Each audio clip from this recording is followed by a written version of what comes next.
Donald Trump was interviewed by Fox News' Bret Baier. And in this interview, as is always the case with these interviews, these are meant to be softball interviews, and sometimes they go wrong. And Trump, even though he's given a softball interview, he just kind of can't handle it. That's exactly what happened in this particular interview. Now, before we get into the part about JD Vance, which is super interesting, Bret Baier asks Trump, what are you doing to bring down prices for the American people? It's a total softball because it sets Trump up. If Trump is prepared with the right talking points, Trump can just give his nonsense. But if he does it the right way, people will fall for it.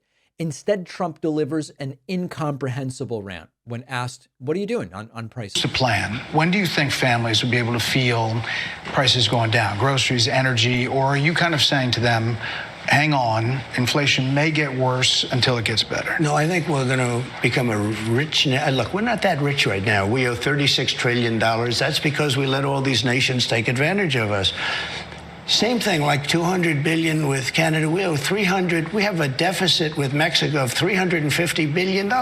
And of course, he's talking about a trade deficit, and he's saying we're a rich country, but we're also not that rich. It's just, give us the list of nonsense you're doing to bring down prices. We know it's not going to be real because prices are going up, and he can't do it. It's a softball question. Just rattle off the stuff. Bret Baier asking him, are you worried some of the tariffs might end up just being passed along to consumers? And Trump goes, well, it might, but let me fill in the blanks with utter nonsense. I want to have tariffs separately from that on steel, on autos, on semiconductors and chips, and probably pharmaceuticals. And you're not worried that any of that's going to go back to the consumer? It might, but it's ultimately going to be much less expensive. I'll give you an example. The so-called fat drug or fat shot, whatever it's called, Ozempic or Mounjaro. In London, you get I think, did he just call it Mounjaro? Mounjaro. Yeah, I think it's Mounjaro. In London, you get it for $88. In New York, you get it for $1,200. You can't even buy it. It's very unfair. The identical package made in the same factory, shipped to different places, but made literally in the same factory. All right. And of course, the question was, are you worried the tariffs will increase prices for consumers? Trump's just off. Okay. Now, Trump seems to be starting to recognize that he's ceded a lot of power to other people. Elon Musk, Peter Thiel via JD Vance. And so even though the idea has been JD Vance is the heir apparent to MAGA Trumpism, even though he previously said Trump could be America's Hitler, forget about that. Now Trump seems to be saying, I don't see JD Vance as my successor. Trump seems to be realizing what's happening. Do you view Vice President JD Vance as your successor, the Republican nominee in 2028? No, but he's very capable. I mean, I don't think that I think you have a lot of very capable people. So far, I think he's doing a fantastic job. It's too early. We're just starting. But by the time you get to the midterms, he's going to be looking for an endorsement. Yeah, a lot of people have said that this has been the greatest opening, almost 3 weeks, in the history of the presidency. It's definitely been the fastest and the most stuff happening. Well, we've done so much so fast, and we really had to, because they have really, what they've done to our country is so sad. It's so sad. All right. So the answer is no, at least not for now. He does not see JD as the natural successor to MAGA. And, part of this is Trump doesn't like the attention that other people are getting. And part of this is Trump wants to be able to retain the ability to decide who is going to be the heir. And there have been, rumors floated about Donald Trump Jr. In any case, we're going to have to wait and see. Trump on the topic of Gaza, making it clear he sees his planned takeover of Gaza and expulsion of the Palestinian people as a real estate deal, plain and simple. Well, we'll build beautiful communities, safe communities. Could be 5, 6, could be 2, but we'll build safe communities a little bit away from where they are, where all of this danger is.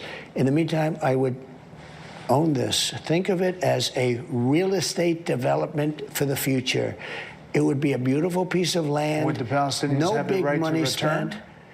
No, they wouldn't, because they're going to have much better housing, much better. In other words, I'm talking about building a permanent place for them. Because if they have to return now, it'll be years before you could ever. There you go. So the Palestinians would not be allowed to go back to Gaza. Certainly sounds a little different, certainly, than the plan that Kamala Harris had.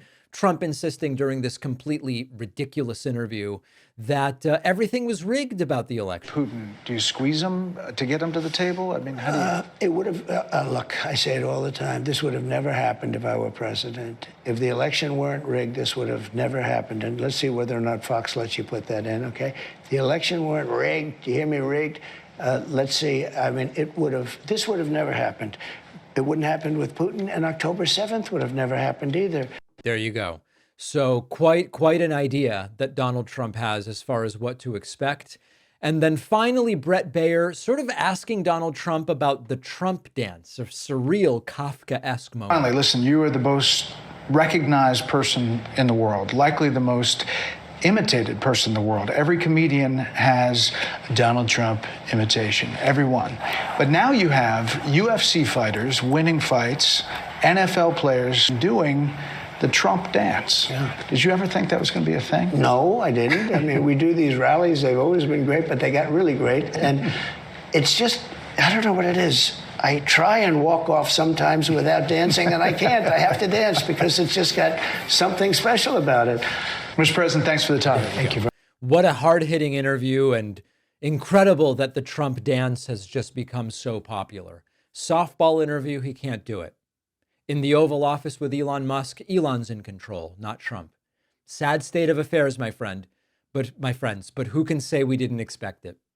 By now, you've probably heard about DeepSeek. It's now the #1 app on most app stores, but every conversation you have with DeepSeek is stored on Chinese servers and subject to Chinese censorship. If you want to try DeepSeek without sharing all your conversations with Beijing, then let me recommend our sponsor, Venice AI. Venice.ai is a generative AI platform. It's private and it's permissionless, and they utilize leading open source AI models to deliver text, code, and image generation right to your web browser. No downloads, no installations of anything, and they offer a version of DeepSeek that's private and without censorship.